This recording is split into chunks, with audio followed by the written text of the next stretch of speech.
আসসালামু আলাইকুম বন্ধুরা, আপনারা অবশ্যই এইভাবে ঢালাই করবেন ভাইব্রেটার ইউজ করে। ভাইব্রেটার ইউজ করা অত্যন্ত জরুরি। দেখতে পাচ্ছেন ভাইব্রেটার ইউজ করে খুব ভালোভাবে চকচকে করে ফিনিশিংটা করতে হবে।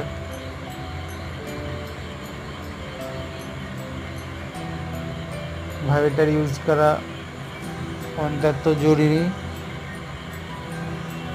ভাইব্রেটার ইউজ অবশ্যই করবেন। ভিডিওটি ভালো লেগে থাকলে অবশ্যই একটি লাইক করবেন এবং চ্যানেলে নতুন হলে চ্যানেলটিকে সাবস্ক্রাইব করবেন। আসসালামু আলাইকুম, ধন্যবাদ।